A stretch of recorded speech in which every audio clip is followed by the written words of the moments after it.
All right. Hello.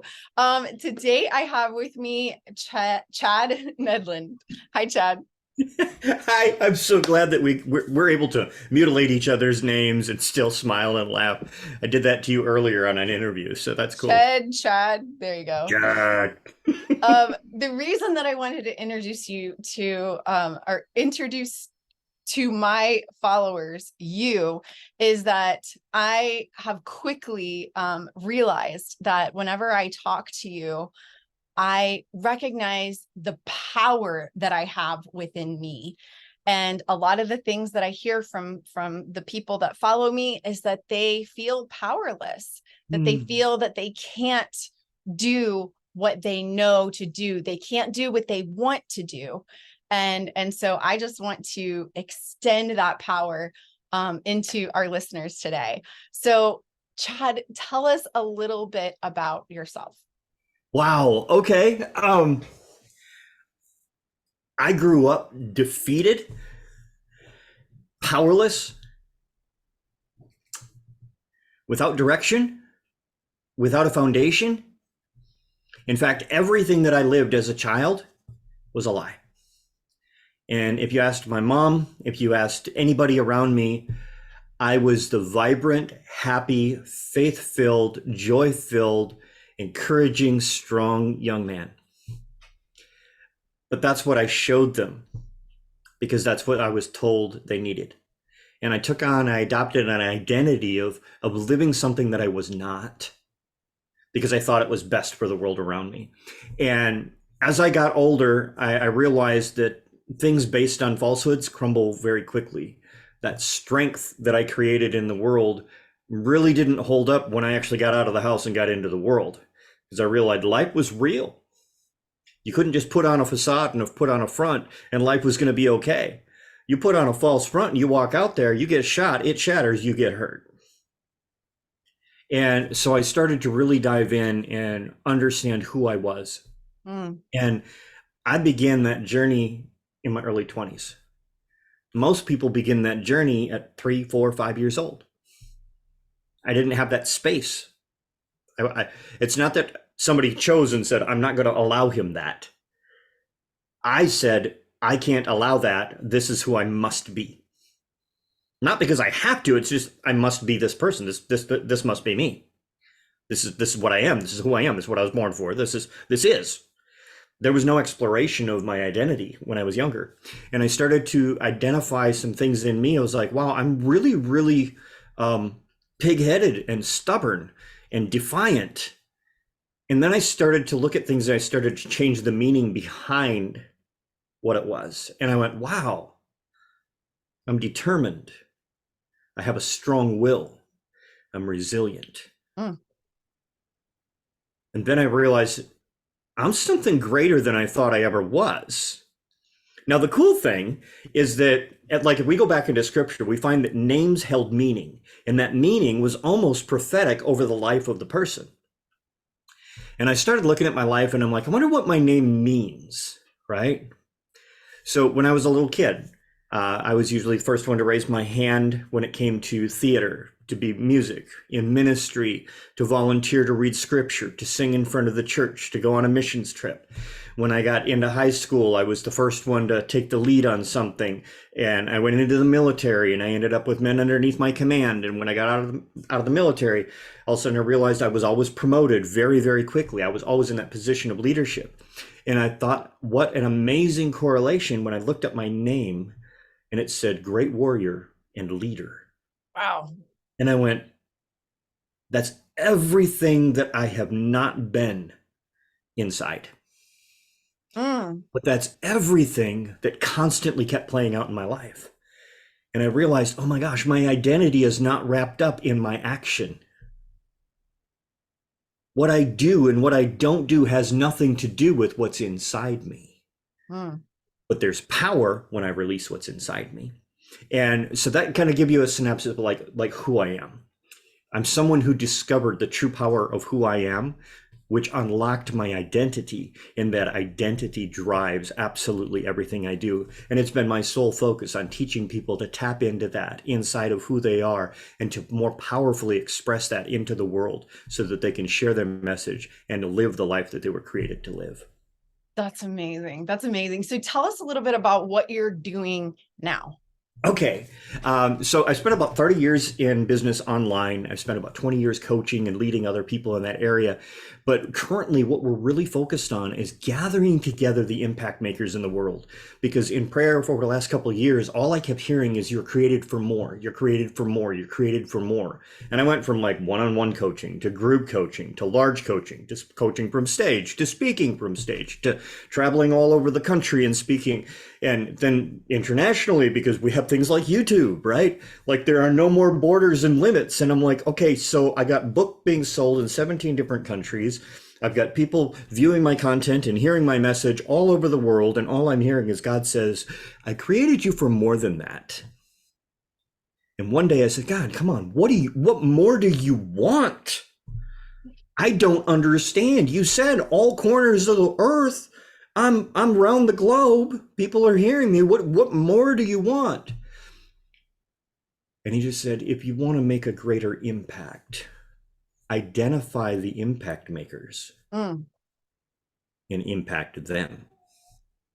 And I went, wow. I don't have to feed 5,000 people. I've got to make sure the food gets to the kitchens that feed those 5,000 people. Yes. I've got to make sure that the harvest gets to the distribution centers. And I was like, oh my gosh, he's saying you've got to make a greater impact. You know the power of the ripple effect, Chad. Impact the ones who already have the audience. Don't try and create new things. Leverage what has already been created for my glory and my good. So this year we're gathering together impact makers and we're putting them inside of community, and we're doing it with the heart of Acts chapter, of Acts, the Acts church in scripture, where everybody brought what they had and they laid it down so that no one had lack, not so that one could be rich, but so that no one went without. And when the world saw what they had, they were drawn. And I want to do that with the impact makers. So you have a message, you have a purpose, you have something that you were called to fulfill, what I like to call the gap. God's appointed purpose for your life. If we fill the gap in our life and we make that aligned with the gap for our business, then we can always rest assured that everything ahead of us is going to be completely provided for, because if he appointed the purpose, he'll appoint the provision. So that's what I want to do, is gather these people together. So we're doing that. We're creating community. We're developing relationships. And this is my baby for the year. This is what I want to just bring these people together and network and grow and just make a greater positive change in the world together as community, because we can do more together than we ever could separately. So what do you think are some of the things that would keep people from being a part of something like that? You don't have anything to offer. Yeah.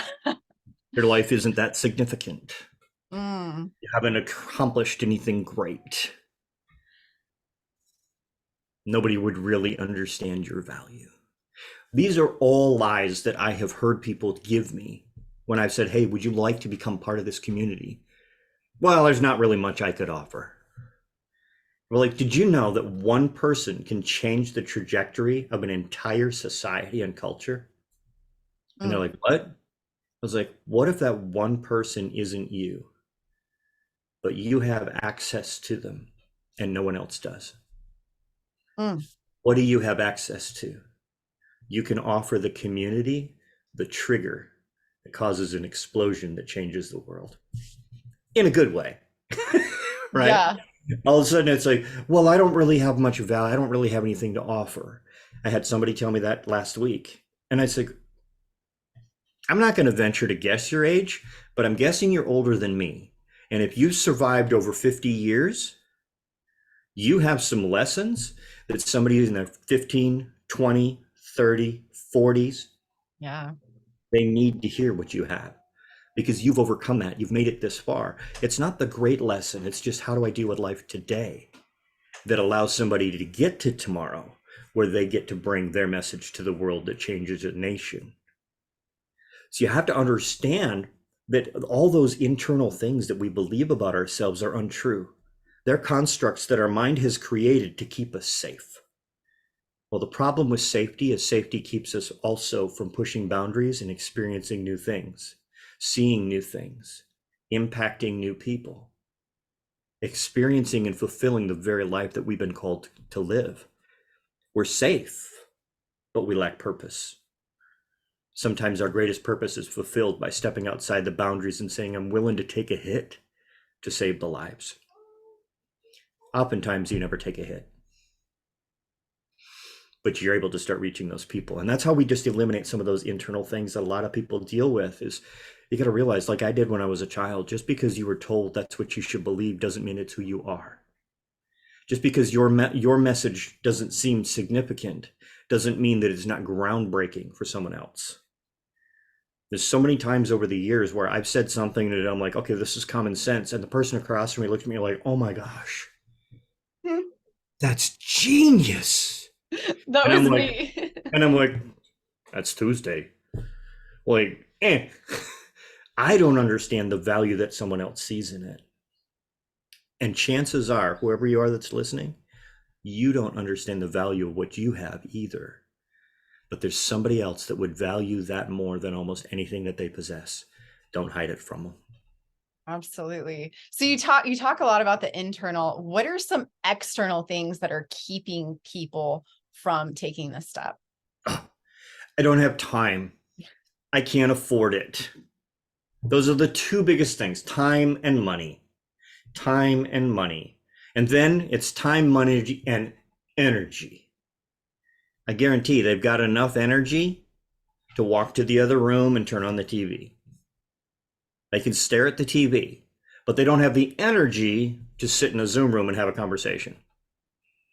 They can go to the bar and talk to people, spend $100 at the bar and talk to complete strangers, but they don't have the time or the energy or the money to sit in a Zoom room full of people that would pour into them, edify them, build them up, and help them to achieve their dreams. Wow. It's not a matter of, the only thing that it comes down to, it's always priority. It's always priority. Don't tell me that I can't lose weight. Tell me the truth. I prioritize the taste of my food, the comfort of my food, over the comfort of good health. It's a priority issue, not an ability. So oftentimes the external things that we see, they're excuses. Sometimes it's your wife goes, hey, hubby, we don't have the money for that. And the reality is, hubby probably didn't need a $46 hammer this year. The other one still worked fine. And I can say that because I used to do construction, and frankly, a $46 hammer was a cheap one. I spent $500 on a hammer before. Wow. And it was worth every penny. No joke. Right? But we didn't need it. It was a comfort priority. So if we can eliminate the time and the money factor, then all of a sudden we realize it's not about time and money, it's about priority. And if I'm going to prioritize my God-given purpose, then everything else can take second seat. The question is, are you willing to take and put that as a priority and say, I'm going to prioritize gathering together with other people that will build me up, that will hold me up, that will hold me accountable, and then help me when I'm stuck. And I'm going to do that for 2 months. And just watch to see how your life changes.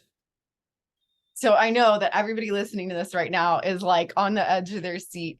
How can they tap into this amazing fountain? What should they do next to really connect? Okay, so the marketer in me wants to say, go to this link, right? Like, come on over, let me help you do that. But more importantly, better than that, is the greatest way that we can get something real is actually to connect with people, to really connect, not get each other's email address, but to connect as individuals. So next week, You and I are going to be over inside the Impact Makers community. We're going to be doing a live. It's not going to be some stuffy, boring interview style like this one, because, you know, we're pretty low key right now. But we're going to talk about all those cool things that we love. We're going to talk about health. We're going to talk about mental health. We're going to talk about physical health. We're going to talk about our internal beliefs, the world around us, how to transform the way that we see ourselves so that we can actually unlock the power that has been within our bodies and in our mind and in our spirit so that we can explosively make an impact in the world, make a change in the world, and never settle for anything less. Now, if you want to do that, I'm sure all you have to do is just reach out to us, send us a direct message and say, I need a change. And we're going to go ahead, we're going to make sure that we get you that information. We're going to drop you the link over for the share. We're going to have a conversation with you and jump in the DMs and get to know you a little bit. But most of all, you've got to show up. We're going to show up. We commit to you to show up. Are you going to commit and show up for yourself? We're there. We're there. And I cannot wait to see you guys. So send me a message, send Chad a message, and we'll give you the link and we'll connect with you live. Like, that's going to be so powerful to have that connection live. So anything else that you want to say to my listeners? There is beauty, there is grace, and there is greatness within you. Now go and unleash it in the world today. Awesome. Bye. Bye-bye.